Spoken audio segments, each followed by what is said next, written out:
Olá, boa tarde, sejam todos muito bem-vindos para mais uma live Tudo Consta, um oferecimento dos meus patronos, www.rodrigoconstantino.com. Vai lá, você pode se tornar um patrono, contribuir com esse programa diário totalmente independente, participar de grupos exclusivos e muito mais. E peço também a todos que me acompanhem, se tornem membro da comunidade Locals. Tudo consta no Locals. Já estamos com quase 18 mil membros, mais de 630 pagantes ativos, e são vocês que possibilitam, que garantem a manutenção desse programa. Muito obrigado a todos.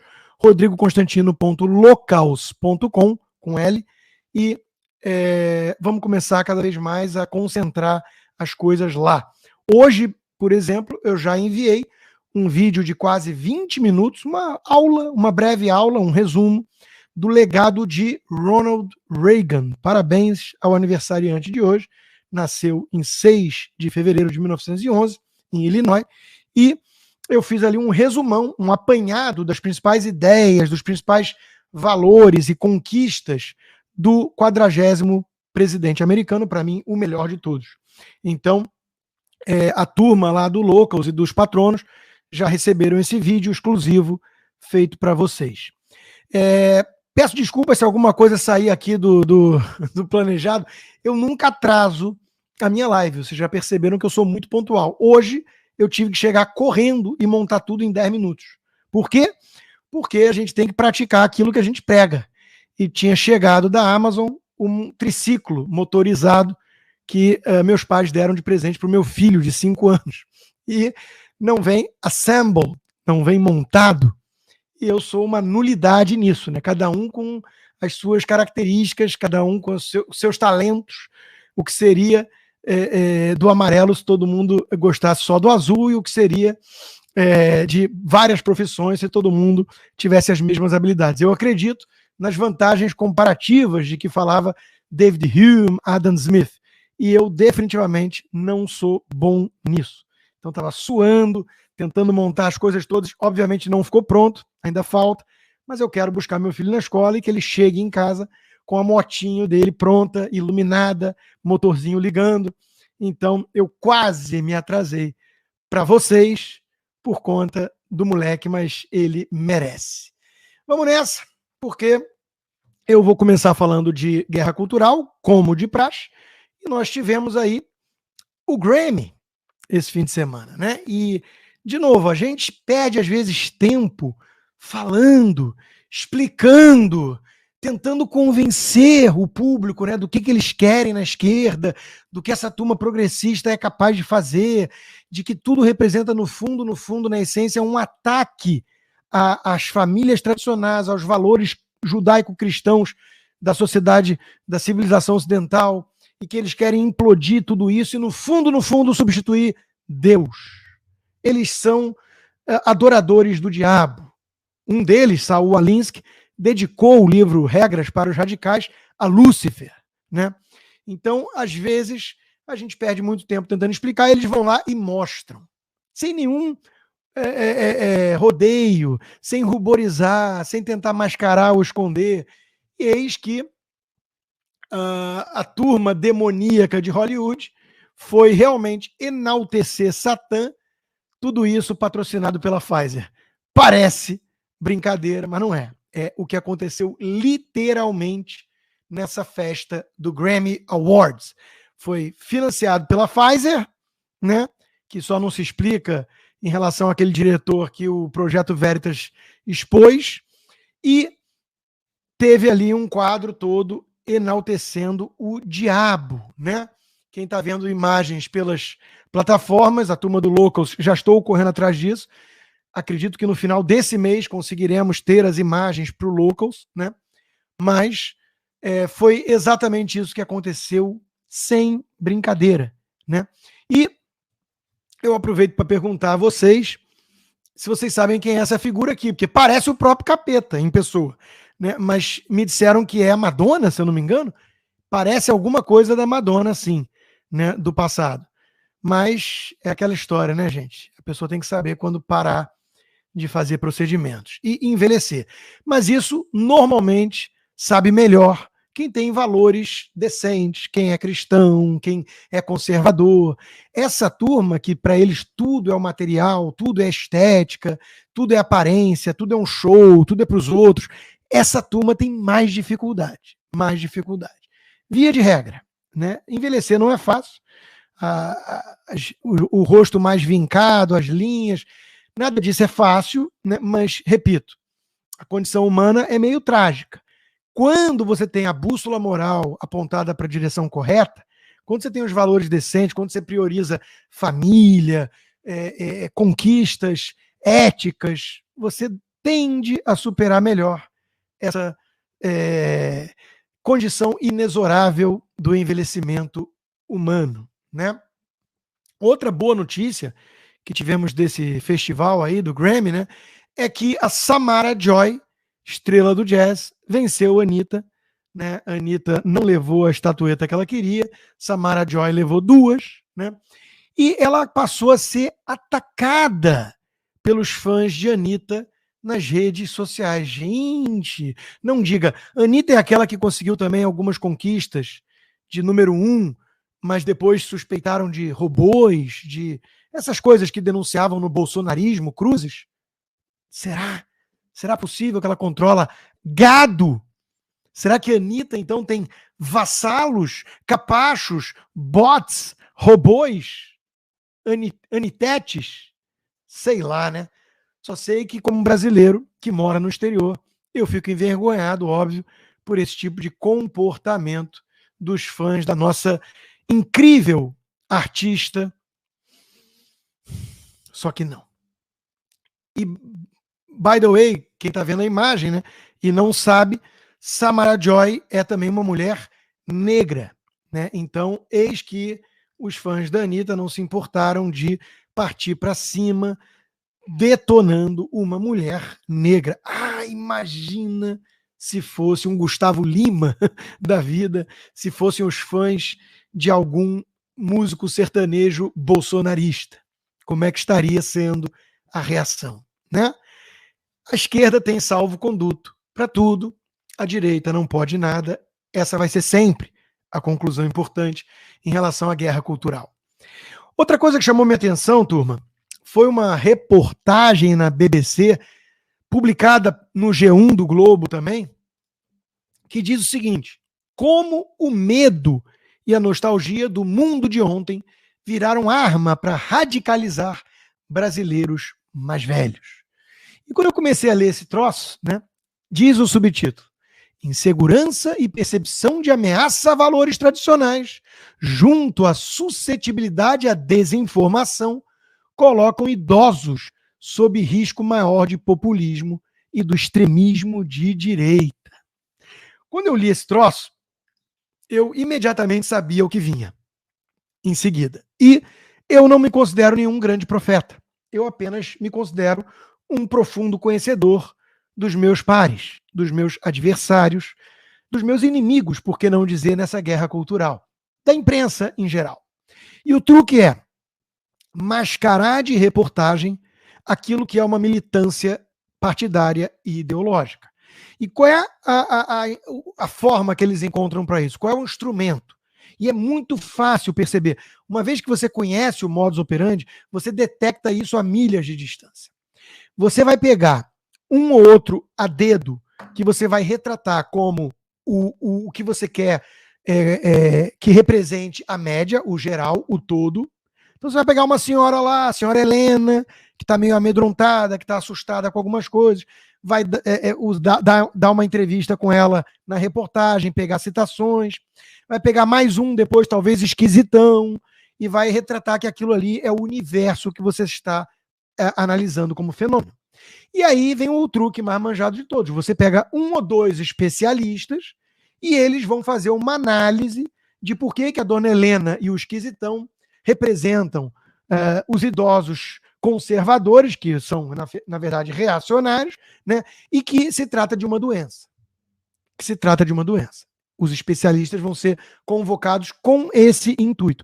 E aí, CQD, no final, eles concluem que tudo isso está ameaçando a democracia, blá, blá, blá, e são esses que votam em Bolsonaro, em Trump, e é um fenômeno muito perigoso, porque eles estão querendo resgatar um passado idealizado, eles têm muito medo, eles são meio frágeis, eles são dodóis da cabeça, e se ao menos eles fossem iluminados, esclarecidos, como os progressistas, como a turma woke, como o pessoal da Globo, e o João de Deus, e o Barroso, aí tudo seria civilizado, progressista, para frentex, decente, inclusivo, diversidade plena, só que expurgando, claro, a dona Helena e todos os reacionários que ela representa, ou seja, metade da população brasileira, grosso modo. Tirando metade da população brasileira, que são esses doentes, medrosos que votam em Bolsonaro, o resto é legal e do bem. Então, esse é o truque, né? Então, diz a reportagem da BBC publicada no Globo. Não assisto a TV desde 2015. Porra, que pessoa saudável, né? Devia ser enaltecida. Dona Helena, parabéns. Naquele ano eu me politizei ao descobrir o Brasil Paralelo. Colchete. Canal bolsonarista desmonetizado por ordem do Supremo Tribunal Federal. Isso é maravilhoso, gente. Isso é maravilhoso, né? Precisa qualificar, ou melhor, desqualificar o Brasil Paralelo. Então bota ali, canal bolsonarista, o Brasil Paralelo, desmonetizado por ordem do Supremo Tribunal Federal, ou seja, criminoso, perigoso, né? Bolsonarista. Um canal que tem conteúdo para tudo, resgate da história do Brasil, milhões e milhões e milhões de visualizações, mais de 400 mil membros pagantes. A Globo talvez tenha alguma inveja disso, né? E o Olavo de Carvalho, colchete, ensaísta e influenciador digital de direita, morto em janeiro, diz Dona Heloísa. Então, a Dona Heloísa, eu falei Helena, né? Era a Dona Heloísa. Ela começa com H. Ela não assiste TV desde 2015, o que é uma coisa boa, mas a turma da Globo discorda, por motivos talvez óbvios e não necessariamente nobres, né? Não necessariamente nobres. Ela começou a se politizar porque ela descobriu o Brasil Paralelo, aquela coisa terrível bolsonarista que o Supremo mandou desmonetizar, e o Olavo de Carvalho, aquele ensaísta e influenciador de direita que morreu, né? Parabéns para Dona Heloísa por seu bom senso. Quero um país melhor para mim, para você e para todos. O Lula e a esquerda vão implementar o comunismo no Brasil. Vamos virar uma Venezuela, uma Cuba, uma Coreia do Norte, argumenta. E aqui já dando contornos na reportagem de que ela é uma paranoica alienada que vê fantasmas comunistas debaixo da mesa. Como se fosse ridículo, claro, você achar que o Lula, que fundou o Foro de São Paulo junto com Fidel Castro, que defende e sempre defendeu Chávez e Maduro na Venezuela, gravou vídeo de apoio para Maduro, que tentou receber o Maduro aqui e voltar a ter relações muito amigáveis com a Venezuela. Esse Lula, obviamente, é loucura você imaginar que ele queira levar o Brasil nessa direção do socialismo que o PT defendeu a vida inteira. Né? Então isso é coisa de gente dodói, paranoica. Se ao menos ela assistisse a Globo, o Big Brother, ela estaria mais informada, poderia considerar talvez que João de Deus fosse alguém com poder transcendental. Diz a reportagem: líderes populistas tendem a usar esses medos em benefício eleitoral próprio, diz Campanella. Foi a especialista selecionada pela BBC. Agregando que isso ocorre num momento em que até mesmo países ricos têm menos capacidade de aplacar as preocupações financeiras dessa faixa etária. Então, veja, são preocupações apenas materiais, segundo eles, são paranoicos, e os líderes populistas, inclusive de país rico, conseguem explorar isso para fins eleitorais. Imagina você pensar que existe um problema estrutural sério no welfare state, no progressismo, na agenda woke e por aí vai. Você só pode ser uma pessoa amedrontada e, claro, um pouco dodói da cabeça, segundo a turma da BBC, do Globo e companhia. Esse tédio, aí tem o tédio também, impele a pessoa não só a melancolia, mas a uma luta desesperada para ter um sentido na vida. Bom, ele não está descrevendo a Greta Thunberg. Ele não está descrevendo a turma que acha que o ovo da tartaruga é mais importante do que o feto humano no ventre. Ele está descrevendo os reacionários. Aqueles que estão incomodados com o ataque progressista aos valores tradicionais, à família, ao cristianismo. Veja quanta inversão. Tem método. E veja que para eles não existe extrema esquerda, só extrema direita, e não existe populismo sequer de esquerda, só líderes populistas de direita. Né? Diz Rick, autor do livro Fascismo Brasileiro, e o Brasil gerou o seu ovo da serpente. E claro que esse fascismo brasileiro e o ovo da serpente não estão se referindo ao Foro de São Paulo, ao presidente que foi solto de maneira suspeita, no malabarismo, que enaltece Cuba. Imagina, né? O ovo da serpente, o fascismo brasileiro é a dona Heloísa, que quer preservar sua família com os valores tradicionais. E aí a reportagem se encerra. Perceberam o truque e perceberam a importância da guerra cultural? Olavo de Carvalho dizia: quem domina o ambiente universitário domina tudo, tudo com letras garrafais. Pois todas as profissões superiores, o poder na sua extensão mais decisiva, estão ocupadas pelas mentes formadas ou deformadas na universidade. Quando digo que controlar grêmios de escola é mais importante do que eleger um presidente da República, os idiotas não entendem, mas estou falando integralmente a sério. Olavo de Carvalho, que foi mencionado de maneira depreciativa nessa reportagem, estava certo. E, obviamente, essa reportagem é uma espécie de prova disso. O Fábio Weingarten, que foi ministro do Bolsonaro, ele publicou um tweet que teve repercussão dizendo: a direita precisa amadurecer, sair do mundo virtual e agregar pessoas. E eu queria falar rapidamente sobre isso, porque eu tendo a concordar. Eu acho que muita gente, infelizmente, ficou viciada em treta de rede social. Eu e Guga, oi Rodrigo no Twitter. Isso pode ser divertido e tudo, mas isso agrega pouco. É uma diversão, é um entretenimento. E volta e meia eu usava isso para expor a militância esquerdista de pseudo-jornalista que se diz imparcial. Mas é preciso sim sair um pouco desse mundo virtual e conversar com as pessoas. E atrair e agregar, sem considerar todo mundo inimigo em potencial. Sem considerar, às vezes, a pessoa que está sendo vítima dessa lavagem cerebral, dessa doutrinação ideológica, alvo dessa guerra cultural, considerar como se fosse uma pessoa do mal. Isso é uma estratégia que a esquerda tem usado. E se a gente criar essa mentalidade binária e expurgar como sem salvação metade do povo, boa sorte para vencer a eleição, boa sorte para mudar alguma coisa. Então é óbvio que uma minoria é perversa, é ruim, e uma maioria é alienada. É alvo desse tipo de ataque porque liga na Globo, na inércia, tá no default ali. Ela se acostumou historicamente, ela sempre deixava na Globo. Então ela tá lá, liga a televisão, tá cansada, chegou de trabalho cansada, bota na Globo, ela vai achar um monte de besteira, vai achar que o Lula é democrata, moderado, que o Bolsonaro é fascista, que as vacinas nunca tiveram nenhum problema e não devem ser questionadas, que o Bolsonaro é genocida, que falar em comunismo no Brasil é coisa de maluco e por aí vai. O cara tá vendo a Globo. Então é um recado importante sim do Weingarten, na minha opinião, porque nós temos que trazer esse cara pro lado de cá. Esse cara que é alienado, que assiste a Globo, e que não está muito consciente do que está acontecendo na agenda woke, na guerra cultural, esse cara precisa ser persuadido. Ele sim precisa ser conquistado. Então, nesse sentido, excesso de rede social, ela pode intoxicar um pouco. Ela pode ser confundida com a vida real.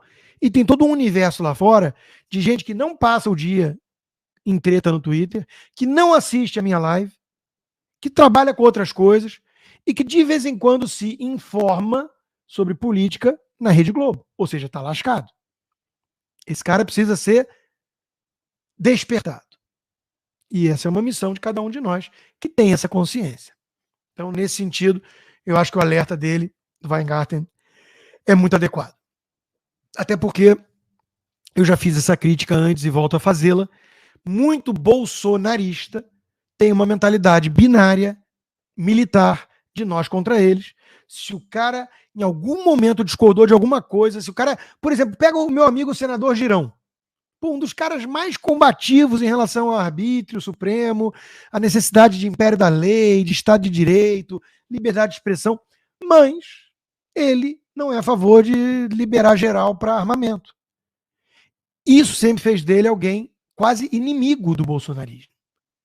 E, claro, os detratores do bolsonarismo, a mídia e companhia, chamavam ele de senador bolsonarista, porque convinha. E ele não é nenhuma coisa nem outra. Ele não é inimigo do bolsonarismo, mas não é bolsonarista. Ele é independente, liberal em muita coisa, conservador em outras coisas. É um cara com as ideias próprias. E nesse quesito ele diverge de mim. E já discutimos isso algumas vezes, de forma muito cordial e civilizada. Então, o Girão, que 80% do tempo pensa como eu, ele é 80% meu aliado ou ele é 20% meu inimigo? Muito bolsonarista gosta de enxergar como inimigo. E isso não construiu pontes ao longo do tempo.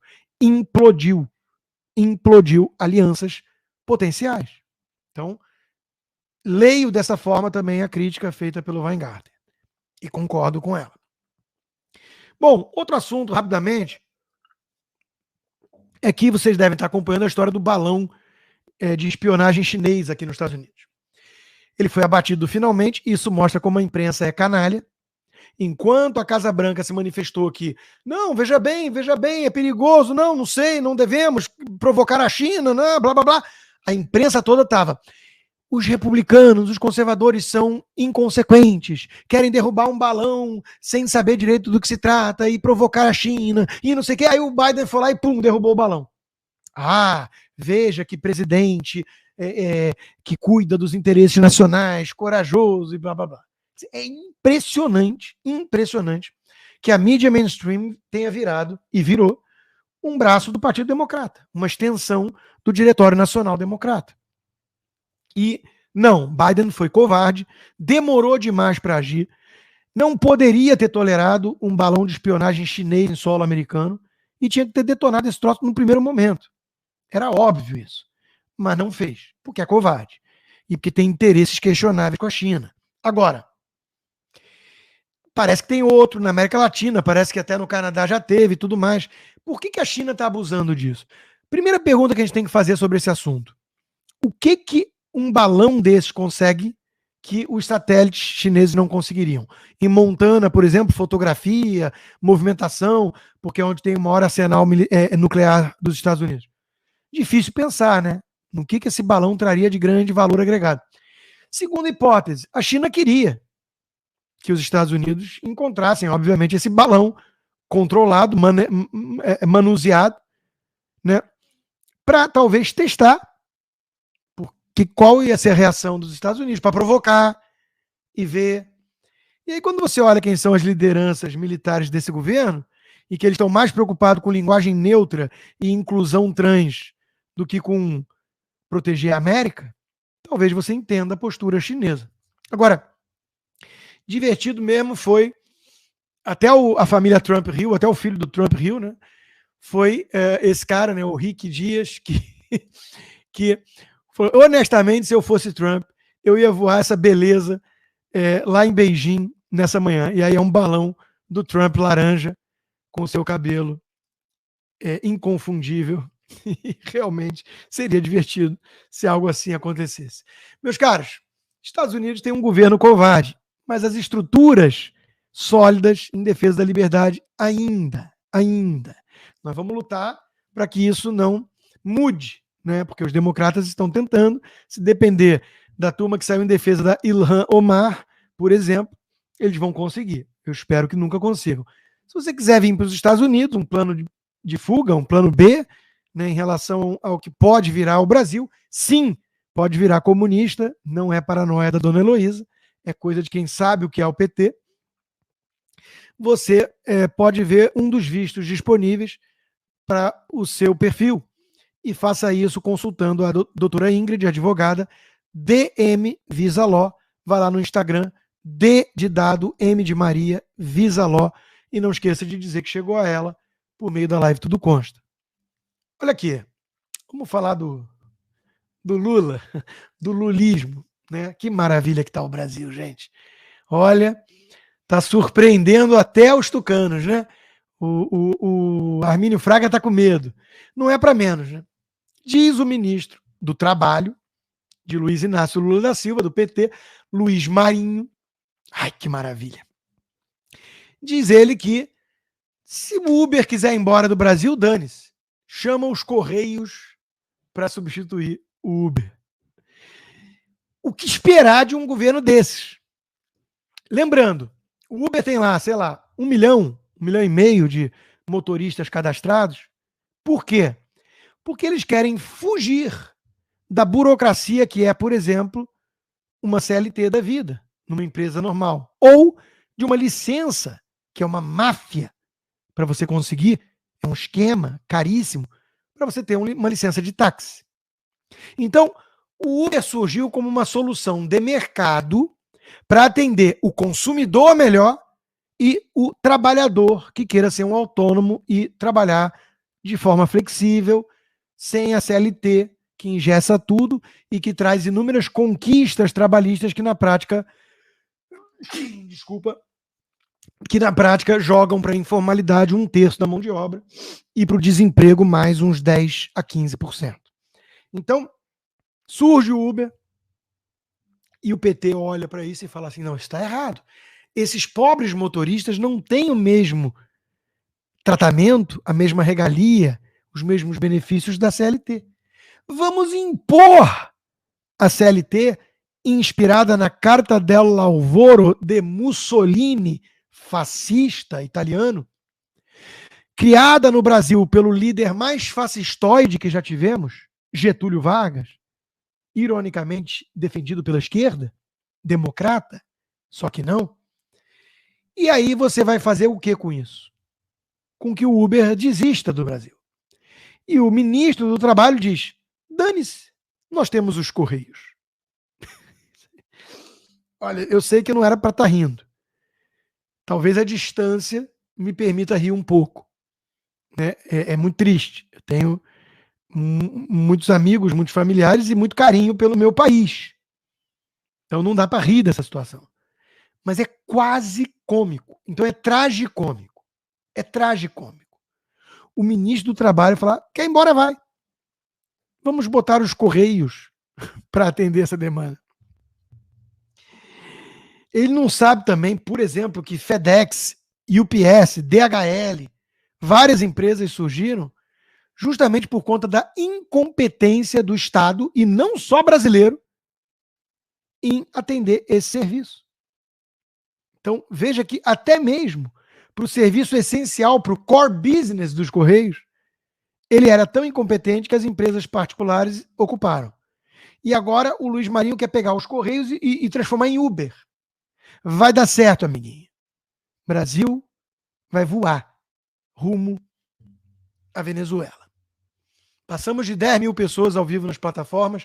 Muito obrigado pelo apoio. Se você não está inscrito ainda na minha comunidade Tudo Consta do Locals, vai lá, você vai ser um dos 17.500 membros e, de preferência, se puder se tornar um membro ativo, um apoiador financeiro, a casa agradece. São vocês, os 640 apoiadores, que tornam possível esse programa diário. Outra coisa, Bolsonaro era um pária internacional. Ai, o mundo todo vai falar do Bolsonaro do Brasil porque ele não fala que vai proteger a Amazônia, porque ele não quer transformar em intocável todo o território amazônico para atender os interesses dos produtores rurais franceses. Malvado. Só que o Brasil batia recorde de investimento direto, o Brasil estava indo bem, recorde de exportação para a China, né? O pária internacional entregou resultados. E o queridinho da comunidade internacional, segundo a imprensa, né? Está começando a chamar a atenção do que ele é de fato. o embaixador da União Europeia criticou a postura de Lula em relação às ditaduras de esquerda. É uma vergonha nacional. E quem diz isso é um tucano. O tucano raiz, Carlos Sampaio, que é um tucano antipetista. Por isso tem nosso respeito. A Mary O'Grady, responsável pela coluna de América Latina no Wall Street Journal, um dos jornais mais respeitados aqui nos Estados Unidos, a Mary já esteve aqui em casa, inclusive, ela escreveu uma peça sobre o encontro que vai ter essa semana do Biden com Lula, chamando a atenção para o público americano de que o Biden finge que Lula é um companheiro democrata moderado, e que não é. E ela está mostrando para os americanos que ele é o fundador do Foro de São Paulo, junto com Fidel Castro, bajulador da ditadura venezuelana, cubana, Nicarágua e por aí vai. Então ela está colocando os pingos nos is, mostrando para os Estados Unidos quem é o Lula verdadeiro. Isso cada vez mais vai começar a acontecer. E as pessoas... outra coisa, o Biden se preocupa tanto com regimes corruptos no terceiro mundo e vai receber um sujeito que foi condenado em várias instâncias por corrupção e solto por um malabarismo, uma tecnicidade jurídica. Então, tudo isso consta na peça escrita por Mary O'Grady. A Gazeta do Povo tem um editorial hoje, Atraso Institucional e a Persistência da Pobreza. E aqui a Gazeta está fazendo um apanhado de coisas mais estruturais, como deve ser. O jornal tem valores, o jornal denuncia problemas crônicos, estruturais do Brasil, né? Uma questão que se coloca é saber se o país caminhará para continuar sendo exatamente o que é, ou seja, pobre e cheio de mazelas sociais, ou se há a mínima chance de uma reviravolta. E ao apresentar todas as mazelas, os problemas estruturais, quer dizer, muito resumido, óbvio, num editorial, é inevitável que o jornal, que é um jornal sagaz, com valores conservadores, conclua que a coisa não aponta na direção certa. Porque tudo aquilo que é um problema estrutural, o PT e o Lula, em nível conjuntural, apontam para a direção contrária, ou seja, eles vão agravar esses problemas. Eles não trazem soluções. O Brasil atual está como aquela família que continua brigando na estação por causa dos mesmos velhos problemas e perde o trem que está partindo rumo ao futuro. Eu, obviamente, vou mais longe do que o editorial da Gazeta. Aquilo que ela deixa como uma pergunta quase retórica, eu respondo. Não há a menor chance do Brasil resolver os problemas estruturais e endereçar as mazelas sociais com este governo podre de esquerda, com essa mentalidade anacrônica, atrasada. E, infelizmente, nós já perdemos esse trem. Esse trem para o futuro, nós já perdemos. A luta agora é mitigar o estrago do PT e tentar fazer um trabalho mais de base, guerra cultural, para que quando essa turma saia do poder, e vai acabar acontecendo, a gente consiga, aí sim, reconstruir os trilhos do trem que já vai ter descarrilhado para partir da estaca zero novamente. Isso tudo com um atraso que não volta em relação ao resto do mundo. Isso tudo com um bônus demográfico que o Brasil já perdeu. O Brasil está envelhecendo ainda pobre. E isso é mortal. Então, não é catastrofismo, alarmismo, infundado, nada disso. É ser realista. O Brasil já perdeu o trem, o Brasil está envelhecendo, o Brasil não vai enriquecer com essa turma no poder e a coisa vai dar errado. A questão é qual o tamanho do estrago que vai ser causado e quão rápido a gente consegue reconstruir os trilhos para o Brasil finalmente sair na direção certa. Essas são as questões colocadas. Agora, como todo regime autoritário, corrupto, incompetente, o PT precisa da sua comunicação oficial. E no Brasil, como diz o Leandro Ruschel, esse papel está sendo exercido pela Rede Globo. Após o segundo turno, O governo Lula já deu 108 entrevistas ao Grupo Globo. Lembrando que a Janja, por exemplo, levou a jornalista da Globo como especialista em mercado imobiliário, para avaliar a condição deixada no Palácio do Planalto pelo Bolsonaro e pela Michele. Chegou nesse nível de sabugice, de vassalo. É uma coisa impressionante como a Rede Globo se transformou no veículo paraoficial de propaganda do lulopetismo. É uma coisa tosca, tosca.